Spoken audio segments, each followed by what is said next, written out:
Hello, candidates, and welcome to Government Crackers. So, today we'll be talking about the SSB entries जो direct process के through आप apply करते हैं. It might be technical या non technical entry दोनों के लिए है.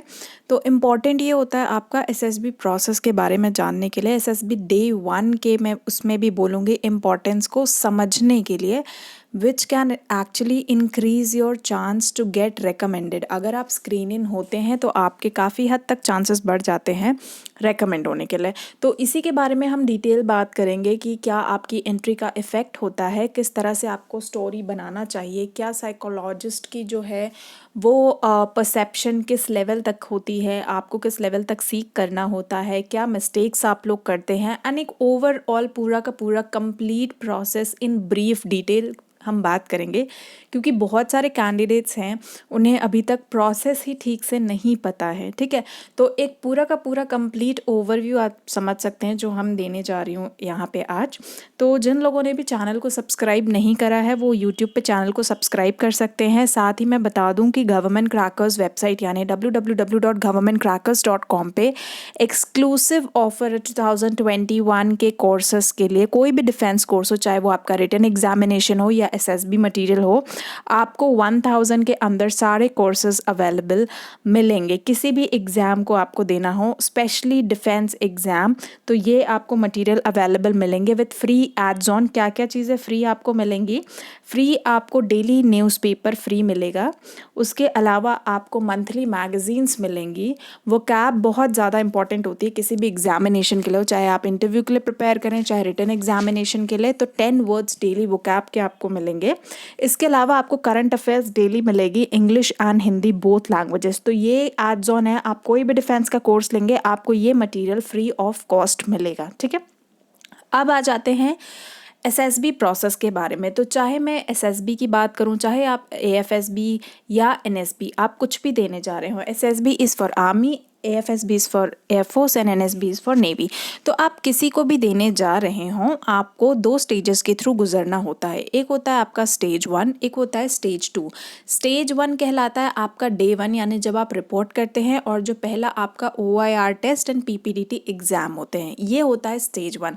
जब आप इसको क्लियर कर लेते हैं तो आप सेकेंड स्टेज में घुसते हैं जो आपका 4 डे का पूरा कंप्लीट प्रोसेस होता है. ठीक है, अब आते हैं आपके स्टेज 1 की डिटेल्स के बारे में. तो स्टेज 1 टेस्टिंग में जो होता है आपका OIR OLQ टेस्ट होते हैं, देन PPDT एंड GD, इनके कंबाइंड रिजल्ट्स को मिला के आपका रिजल्ट प्रिपेयर होता है. और ये क्राइटेरिया निकलता है कि क्या आप रिकमेंड हुए हैं या नहीं रिकमेंड हुए हैं, यानी स्क्रीन इन हुए हैं या स्क्रीन आउट हुए हैं.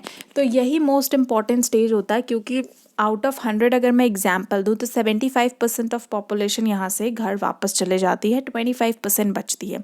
तो 25% कौन स्टूडेंट्स होते हैं, इसके लिए आपको फोकस करने की ज़रूरत है. इक्वली इंपॉर्टेंस देने की ज़रूरत है OIR एग्ज़ाम्स को एंड PPDT एग्ज़ाम्स को, जिसके लिए आपको प्रैक्टिस करनी चाहिए. एक्सक्लूसिव प्रैक्टिस, इनमेंस प्रैक्टिस आपको करनी चाहिए. ठीक है, यहाँ पे क्योंकि आपके पास बहुत ही कम टाइम में अपॉर्चुनिटी होती है एक बहुत ही लार्ज ऑडियंस में अपने आप को प्रेजेंट करने की एंड उनसे अलग स्टैंड आउट होने की, कि yes you have some qualities that make you to get screened in. ठीक है, अब OIR टेस्ट और OLQ टेस्ट आपके 2 different verbal non verbal test होते हैं, जिसमें आपके बहुत सारे पैटर्न बेस्ड क्वेश्चंस होते हैं, चाहे वो अल्फ़ाबेट पैटर्न्स हो गए, नंबर पैटर्न्स हो गए, सीरीज़ हो गए, डिस्टेंस प्रॉब्लम्स हो गए, यानी कुछ स्पेसिफिक टॉपिक्स ही हैं. ऐसा नहीं है कि बहुत ज़्यादा उनका लेवल डिफ़िकल्ट होता है, बट येस ये है कि अगर आप उसको स्मार्ट ट्रिक्स के साथ करेंगे तभी उनके चांसेस हैं कि वो 30 सेकेंड्स के साथ आपके अंदर सॉल्व हो जाएंगे. क्योंकि आपके पास टाइम, यहाँ पे टाइम प्रेशर जो है वो SSB में सबसे ज़्यादा होता है. अगर मैं कंपेयर करूँ बाकी किसी भी एग्जामिनेशन की,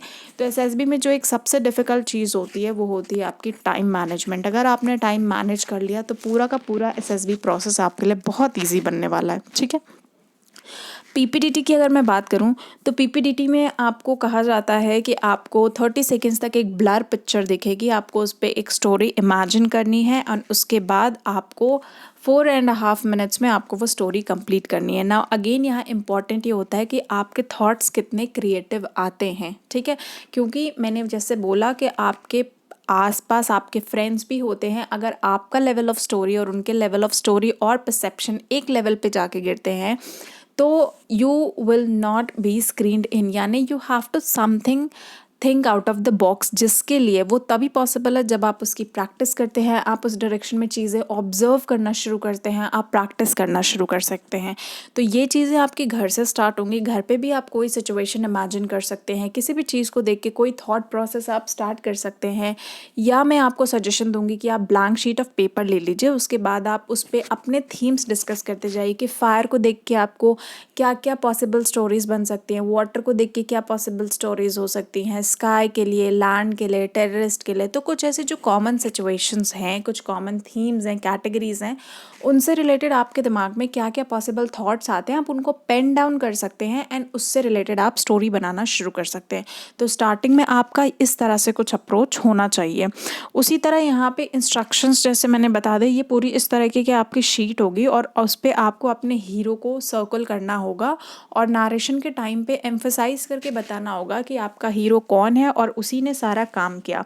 एक्शन ऑफ स्टोरी होता है जो आपका थीम होता है, यानी उसी पे बेस्ड आप अपनी स्टोरी जो है वो सर्कुलेट करते हैं। नारेशन की अगर मैं बात करूं तो नारेशन बहुत अगेन एक डिफ़िकल्ट प्रोसेस होता है, क्योंकि जब आप 10-12 लोगों की स्टोरी सुनते हैं उसके बाद एग्जैक्टली अपनी स्टोरी याद रखना, it is a very very very मैं कहूँगी बहुत बड़ी बात होती है। लेकिन ये बहुत कैंडिडेट्स कभी कभी क्या होते हैं, अंडर प्रेशर आके या बाकियों की स्टोरी सुन के अपनी स्टोरी के कैरेक्टर्स के नाम भूल जाते हैं।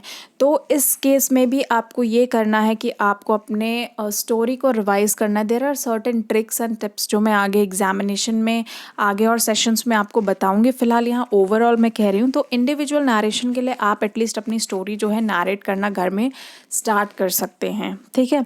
अब आता है ग्रुप डिस्कशन। ग्रुप डिस्कशन में आपको अपने पॉइंट्स रखने होते हैं। वहाँ पे हम ये समझते हैं, जो भी हम इंफॉर्मेशन एक्वायर करते हैं वेरियस सोर्सेज के थ्रू, सब में हमें एक आउटपुट मिलता है, वो होता है कि हमें compete करना है दूसरों के अगेंस्ट में। बट इंडिविजुअल नरेशन इज जहाँ पे आपका पार्टिसिपेशन देखा जाता है पूरे के पूरे ग्रुप में। ग्रुप डिस्कशन इज समथिंग जहाँ पे आप पूरे के पूरे ग्रुप में किस तरह से अपनी बात प्रेजेंट करते हैं। वहाँ कोई कंपटीशन एग्जिस्ट नहीं करता।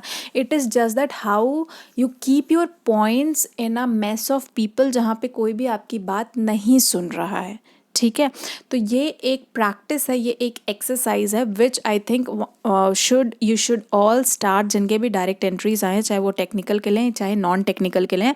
बिकॉज एंट्री से एसएसबी कॉल आना is not a big thing, ठीक है। अगर आप उस क्राइटेरिया में फॉल हो रहे हैं तो डेफिनेटली आपके एसएसबीज आएंगे।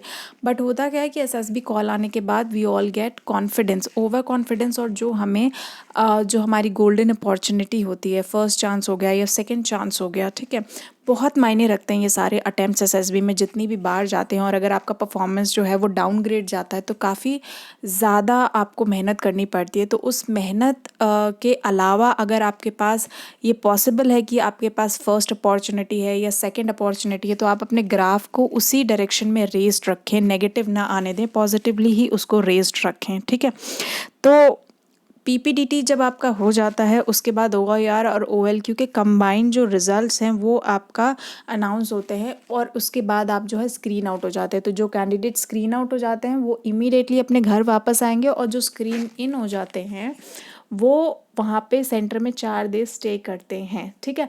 अब जो आपकी एंट्री है ये काफ़ी मायने रखते हैं कि आप कौन सी एंट्री से जा रहे हैं, आपका फैमिली बैकग्राउंड कैसा है, आपका सोशल एनवायरनमेंट कैसा है, और उसके बाद आपका स्टडी का लेवल क्या है। आप 10th के बाद जा रहे हैं, 12th के बाद जा रहे हैं, आप ग्रेजुएट एंट्री जा रहे हैं, पोस्ट ग्रेजुएट एंट्री जा रहे हैं, टेक्निकल एंट्री जा रहे हैं, नॉन टेक्निकल एंट्री जा रहे हैं, क्या आपका एजुकेशनल बैकग्राउंड है। सो इन बिहाफ पे आप जज होते हैं। तो इस तरह से कोई भी स्टोरी भी आपको नहीं बना लेनी, किसी भी बुक से पढ़ के, कहीं भी साइट से पढ़ के रैंडम आपने स्टोरी बना ली, अपने किसी फ्रेंड का थॉट चोरी कर लिया, ऐसा नहीं होना चाहिए। आपकी इंडिविजुअल परसेप्शन, इंडिविजुअल व्यूज़ और इंडिविजुअल थॉट्स आने चाहिए depending upon social background. For example अगर मैं आपको दे के समझाना चाहूँ कि सपोज अ सिचुएशन आती है जहाँ पे एक ए कैंडिडेट है, एक बी कैंडिडेट है। ए कैंडिडेट रूरल बैकग्राउंड यानी गांव से आता है, बी कैंडिडेट जो है सिटी से आता है। अब हुआ क्या, आपको ये सिचुएशन मैं दे रही हूँ कि अगर इनके पेरेंट्स की तबीयत, मान लीजिए मदर या फादर की तबीयत ख़राब हो जाती है, तो उस सिनेरियो में रात में अगर ख़राब हो जाती है and you are the only person staying out, तो आप क्या करेंगे। अब यहाँ पे बहुत सारे पॉसिबल रीजंस होते हैं। जो एक पॉसिबल रीज़न जिसके थ्रू मैं आपको एग्जांपल देके समझाना चाह रही हूँ वो ये है कि एक कैंडिडेट होगा, ही जो गांव वाला कैंडिडेट होगा, he will definitely go out for help, ठीक है, नियर बाय हेल्प में जाएगा, उसके दिमाग में ये आएगा। ऑन द अदर हैंड जो सेकंड कैंडिडेट होगा, जो बाहर रह रहा होगा, सोशली उसका जिस तरह से सिटी का एनवायरनमेंट होगा, तो ही मस्ट बी इंडिपेंडेंट। तो वो क्या करेगा, वो अपनी गाड़ी निकालेगा, अपने फादर को उसमें रखेगा और सीधे हॉस्पिटल लेके जाएगा, ठीक है। तो इस तरह से बहुत सारे ऑप्शंस हैं आपके पास। देखिए यहाँ पे दोनों के थॉट प्रोसेस बिल्कुल क्लियर वे में सामने आते हैं कि अगर आप एक गांव में रह रहे हैं तो डेफिनेटली आपके पास आपका फाइनेंशियल कंडीशन अच्छा नहीं होगा, आप रूरल बैकग्राउंड से आते हैं, तो पॉसिबल नहीं कि आपके पास कोई व्हीकल हो, तो उस केस में आप दूसरी तरह रिएक्ट करेंगे। सिमिलरली अगर आप सिटी में रह रहे हैं, आपके पास सारे फैसिलिटीज़ अवेलेबल हैं, तो आपका जो थॉट प्रोसेस है, थिंकिंग प्रोसेस है, वो दूसरा हो जाएगा। तो ये ऑटोमेटिकली डिफरेंशिएट होता है। मगर हम क्या करते हैं, एग्जामिनेशन में जाने के लिए पब्लिक के पीछे हम भागते हैं, यानी जो सबने प्रिपेयर करा वही हम भी पढ़ के जाएंगे। तो गांव वाला कैंडिडेट हो या शहर वाला कैंडिडेट हो, दोनों एक ही बुक से एक ही स्टोरी पढ़ के चले जाएंगे और वही लिख देंगे। तो यहाँ पे आप अपनी इंडिविजुअलिटी लूज़ करते हैं। तो ये एक छोटा सा एग्जाम्पल था जिसके थ्रू मैंने समझाने की कोशिश की है। The most important thing is to retain your individuality. उसे सुपर इम्पोज ना करें। जितना ज़्यादा आप रिटेन कर सकते हैं अपनी इंडिविजुअलिटी को, उतना ज़्यादा वो आपकी हेल्प करने वाला है, ठीक है। So this was all. जैसे मैंने बोला कि आपको सारे कोर्सेज जो है 1000 के अंदर मिल जाएंगे। ये 15+ ई बुक्स का पैकेज है जो आपको मिलता है एसएसबी कोर्स के साथ। इसके अलावा 50+ वीडियो लेक्चर्स हैं। कंप्लीट कोर्स आपको 1000 के अंदर जो है एसएसबी का अवेलेबल मिल जाएगा। तो अगर आप चाहें इस कोर्स को जाके परचेज कर सकते हैं हमारी website www.governmentcrackers.com। One time payment है, 24 आवर्स के अंदर आपको कोई भी एग्जामिनेशन के लिए आप मटेरियल ले रहे हो, चाहे वो एसएसबी हो, चाहे कोई रिटन एग्जामिनेशन हो, 1000 के अंदर आपको सारे कोर्सेज अवेलेबल मिलेंगे एंड 24 आवर्स के अंदर आपको सारा मटेरियल वन गो में मिल जाएगा। उसके बाद आपको सिर्फ और सिर्फ अपनी प्रिपरेशन करनी रहेगी। और जैसा हमने प्रॉमिस किया कि आपको फ्री एड्स ऑन भी मिलेंगे। आप कोई भी डिफेंस मटेरियल लें, आपको न्यूज़पेपर, मैगज़ीन, वोकैबलरी और current affairs free of cost मिलेंगे। So you can visit to the website and avail the offer as soon as possible. So I will see you in the next session. Till then, जय हिंद।